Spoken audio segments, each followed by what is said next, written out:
Two arrogant cops harass Steven Seagal's wife outside a restaurant, culminating in one officer deliberately ripping her dress.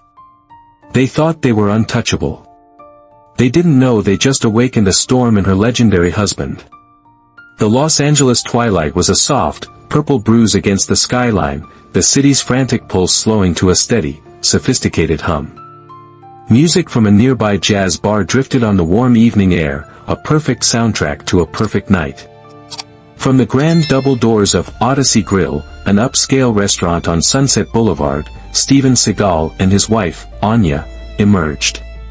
Seagal, a formidable presence even in repose, was dressed in a dark, impeccably tailored jacket and black slacks, his signature ponytail neat, his salt and pepper beard sharp against his jaw. Anja, elegant and poised, radiated a warmth that softened his stoic edges.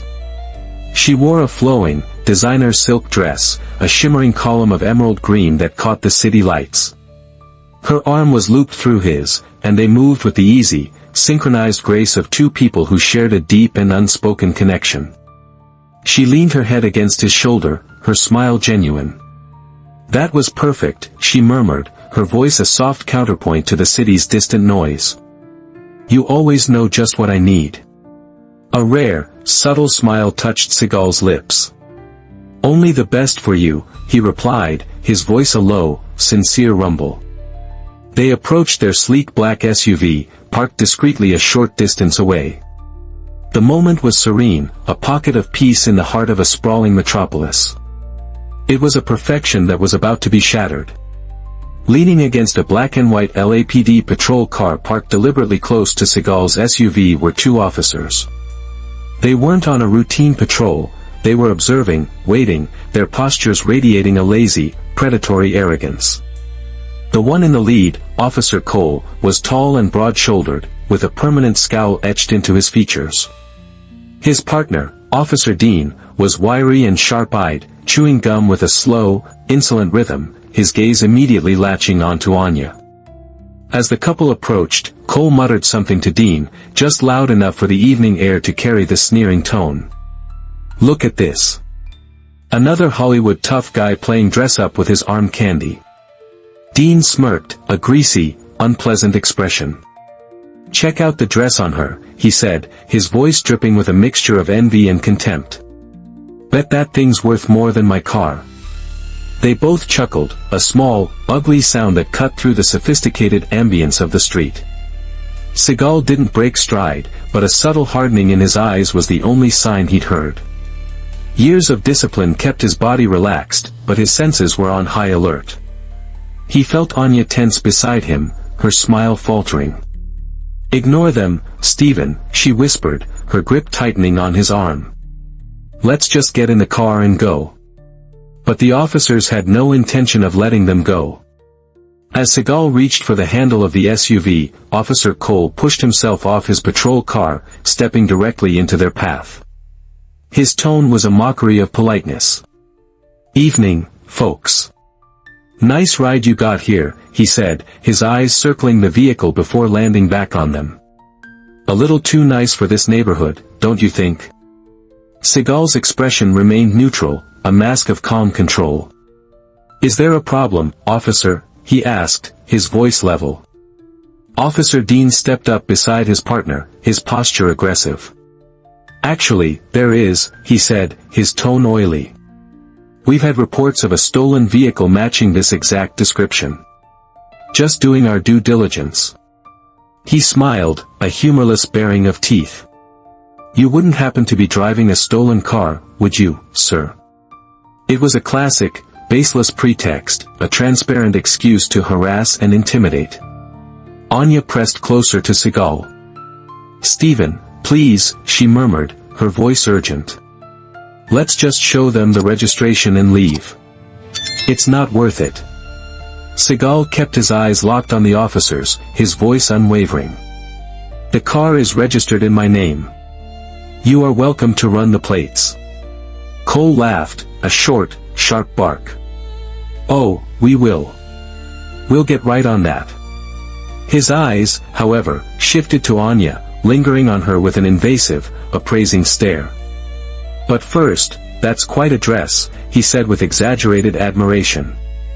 Bet you feel like a real princess in that, huh? She must be something special, Miller added, joining the cruel game. Anja turned her face away, a flush of anger and humiliation creeping up her neck. Cole, emboldened by her reaction, took another step forward. Mind if I take a closer look? He asked, his voice a low taunt. He reached out his hand, slowly, deliberately, and let his fingers brush against the delicate silk of Anja's gown where it covered her shoulder. She recoiled instantly, her eyes flashing with fire. Excuse me, she snapped, her voice sharp and clear. Do not touch me. Cole's smirk widened. He loved this. He loved the fear, the indignation. He was about to speak again, but his fist clenched, and with a sudden, vicious jerk, he grabbed a handful of the shimmering green fabric and yanked. The sound was sickening. An ugly, audible rip that tore through the night. The delicate silk split at the seam, a jagged tear running down Anja's side, exposing the pale skin of her torso beneath. She gasped, stumbling back, her hands flying to cover the ruined part of her dress, her eyes filling with tears of pure shock and violation. Cole laughed, a hard, triumphant sound. Oops, he sneered. Guess it wasn't made to last. Steven Seagal didn't move. He didn't flinch. He didn't even seem to breathe. But his entire being underwent a profound and terrifying transformation. The quiet, relaxed stillness he normally carried turned into something else entirely, an eerie, absolute calm that was far more menacing than any outburst of rage. It was as if the ambient noise of the city, the distant jazz, the hum of traffic, the rustle of the night breeze, had ceased to exist. All that was left was the sharp, jagged edge of this violation. His shoulders, which had been relaxed, seemed to broaden under his jacket. His jaw, already firm, clenched with such force that a muscle feathered along its edge. Anja looked at him, her own shock momentarily forgotten as she recognized the signs. She had seen this look in his eyes only a handful of times, usually in a dojo when a student pushed too far, too hard. It was the look of a man who had completely detached from all emotion save for a single, ice-cold purpose. It was the look of a master who had already calculated the outcome of the impending conflict, down to the last, painful detail. Steven, she said, her voice a trembling whisper, a plea for him to hold back. He didn't look at her. His dark, piercing eyes were locked on Officer Cole. And in their depths, a fire had been lit, not a hot, raging fire, but a cold, blue, focused flame of calculating fury. He had been provoked. He had been tested. But they hadn't just insulted him. They had laid hands on his wife. They had torn her dignity. And in doing so, they had just rewritten the rules of the encounter. The quiet evening was over. The storm was about to break. You going to hit a cop over a piece of fabric? Officer Dean taunted, his hand twitching towards the baton on his belt, misreading Seagal's stillness for hesitation. The tension snapped. Dean lunged first, an aggressive step forward meant to intimidate. But Seagal had already anticipated it. He didn't retreat, he flowed. In a single, liquid movement, he slid to the side, his left arm sweeping out to gently but firmly push Anja behind him, out of the line of fire. His right hand met Dean's advancing wrist not with a block, but with a fluid, almost gentle interception. He twisted, using the officer's own momentum. Dean cried out as a jolt of sharp, electric pain shot up his arm from a perfectly applied wrist lock. He dropped to one knee, his face a mask of agony and surprise. At the same instant, Cole, seeing his partner go down, reached for his own weapon. But Seagal was already there. With a pivot that was impossibly fast for a man his size, he closed the distance. He didn't throw a punch. He didn't need to. His foot swept out in a low, controlled arc, hooking behind Cole's ankle. It wasn't a kick, it was a disruption of balance, a fundamental principle of Aikido. Cole, his balance gone, crashed backward onto the hard pavement with a heavy, undignified gasp, the air knocked from his lungs. His holstered pistol bounced hard against the asphalt, the sound a dull thud in the sudden silence. The entire exchange had taken less than 3 seconds. 2 uniformed, aggressive police officers were sprawled on the ground at Seagal's feet. He hadn't broken a sweat. His chest rose and fell with the same slow, deliberate rhythm as before. He stood over them, a silent, imposing judge, his face unreadable in the dim light. "I'm not going to hit anyone," Seagal said, his voice a low rumble, finally answering Dean's earlier taunt. "Unless," he paused, his gaze dropping to the 2 men, "they reach for her again." Cole, humiliated and burning with rage, stared up at Seagal, but the bravado in his eyes was gone, replaced by a dawning, primal fear. It was the fear of a man who thought he was the predator, only to discover, too late, that he had stumbled into the den of a dragon. The aftermath was a tableau of silence. Cole struggled to sit up, his hand gripping his bruised side. Dean remained on one knee, cradling his wrist, his face pale with pain and shock. They had expected fear, compliance, or maybe a clumsy, angry swing they could easily subdue. They had not expected this quiet, devastating efficiency. This utter dismantling of their authority. Seagal didn't gloat. He didn't press the attack. He simply watched them, his stillness a more potent threat than any raised fist. He had demonstrated his power, now he would demonstrate his control. He turned back to Anja. He gently took off his tailored dark jacket and, with infinite care, draped it over her shoulders, covering the torn dress and the exposed skin. The simple gesture was an act of profound tenderness and protection, a stark contrast to the casual brutality that had preceded it. Her trembling hands clutched the lapels of his jacket, drawing strength from its warmth and weight. Cole used the moment to scramble to his feet, trying to salvage a shred of dignity.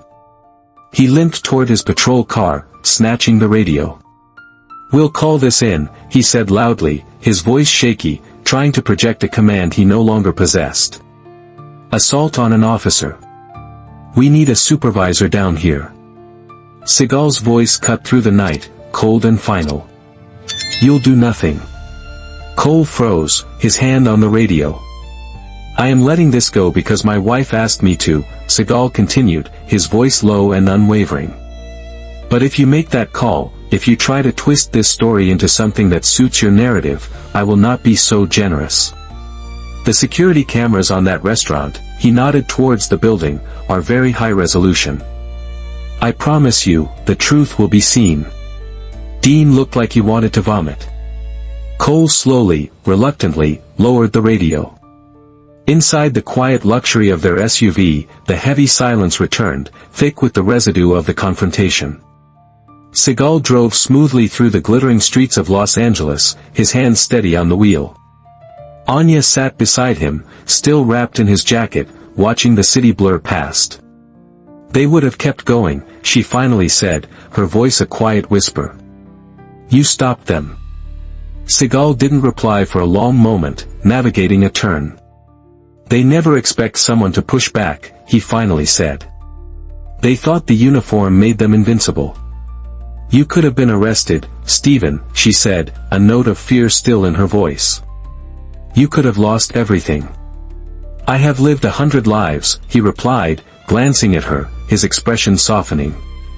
"But if I had stood there and done nothing while they put their hands on you, I would have already lost everything that matters."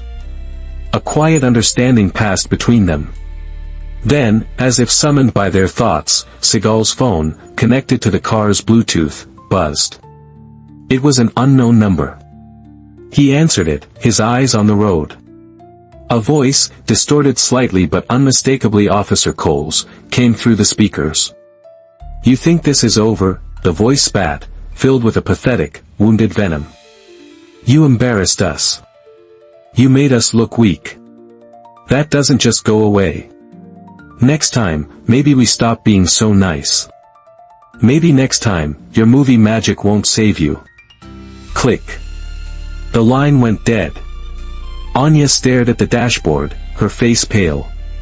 "They're threatening you." Seagal's jaw tightened. His knuckles whitened on the steering wheel. He had offered them a way out, a chance to walk away in their shame. They had refused. They had chosen to escalate. He remained silent, but Anja could feel the shift in him. The storm had not passed. It had just followed them home.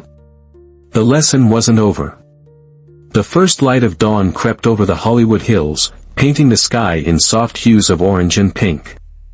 But there was no peace in Seagal's sprawling, gated home. He had been up all night, not pacing, but sitting in a state of deep, focused meditation, the threatening phone call echoing in his mind. A soft chime sounded from the security intercom at the main gate. Seagal rose and walked to the wall-mounted monitor. The camera feed showed a single, familiar figure standing just outside the gates, Officer Cole. He was alone. No patrol car, no partner. He was out of uniform, dressed in rumpled civilian clothes. He looked haggard, his face pale and stubbled, the arrogance of the previous night completely gone, replaced by a raw, desperate fear. Seagal pressed the intercom button. "You have 10 seconds to explain why you're at my gate." His voice was flat, cold. Cole flinched at the sound. "Mr. Seagal. I need to talk to you. Please. I came alone. I'm not armed." His voice was strained, cracking. Seagal was silent for a long moment, studying the pathetic figure on the screen. He knew what this was. This was the fear of consequences. Cole must have reviewed his own body cam footage, or spoken to a lawyer, or simply sobered up from his rage and realized the magnitude of the cliff he had just stepped off. He had provoked a man who had the resources, the skills, and now, the motivation, to utterly dismantle his life. "Open the gate," Seagal said to his security. Cole walked up the long stone path, his steps heavy with dread. Seagal opened the front door before he could knock. They stood face to face in the cool morning air. Up close, Cole looked even worse, his eyes were bloodshot, his hands trembled slightly. He had come not as a threat, but as a supplicant. He had come to beg. "I watched the body cam footage," Cole began, his voice barely a whisper, his eyes fixed on the ground. I saw what I did. To your wife. I'm sorry. I was out of line. I was wrong." Anja had appeared at the top of the stairs, wrapped in a silk robe, watching silently. Seagal's expression didn't soften. An apology doesn't unrip a dress. It doesn't erase humiliation. "I know, sir," Cole said, his voice cracking. "I'll lose my job. I'll probably face charges. I had to come here and say it to you. The phone call last night, that was stupid. I was angry. I'm not a threat to you or your family. I swear." Seagal studied him, his gaze piercing, analytical. He saw the fear, the shame, the pathetic self-preservation. He felt no pity. He felt only a cold sense of justice finally, inevitably, taking its course. "You're right," Seagal said slowly. "You will lose your job. And I will be filing a formal civil complaint that will follow you for the rest of your life." Cole flinched. "However," Seagal continued, "I will give you a choice." Cole looked up, a flicker of desperate hope in his eyes. "You walk away from this city. You turn in your badge, you sell your house, and you disappear. You start over somewhere else, and you learn how to be a better man. If you do that, the civil suit will remain a private matter between us. But if I ever see your face in this town again, if I ever hear your name connected to another complaint, I will release the security footage from the restaurant, the audio of your threatening phone call, and every piece of evidence my team has compiled. I will not just end your career. I will erase your name." It was not an offer of forgiveness. It was an ultimatum, delivered with the quiet finality of a death sentence. Cole stared at him, the full weight of his actions crashing down on him. He nodded slowly, a broken man. "I understand." He turned and walked away, his shoulders slumped in utter defeat. Seagal watched him go, then closed the door. He turned to Anja, who had descended the stairs. He walked to her, took her hands in his, and gently kissed her forehead. The storm was finally over. Her dignity, which had been so brutally assaulted, was now, in the quiet of their home, fully restored. In a world where power is often abused and respect is forgotten, Steven Seagal's actions were a powerful lesson. True strength isn't about starting fights, but about finishing them with decisive, controlled force to protect the ones you love. He met arrogance with stillness and violence with masterful discipline, restoring his wife's honor. What does it mean to you to stand up and protect someone? Share your thoughts on what true honor and courage look like in the comments below. Show your respect for those who shield the vulnerable. If this story resonated with you, please like, share, and subscribe for more powerful narratives.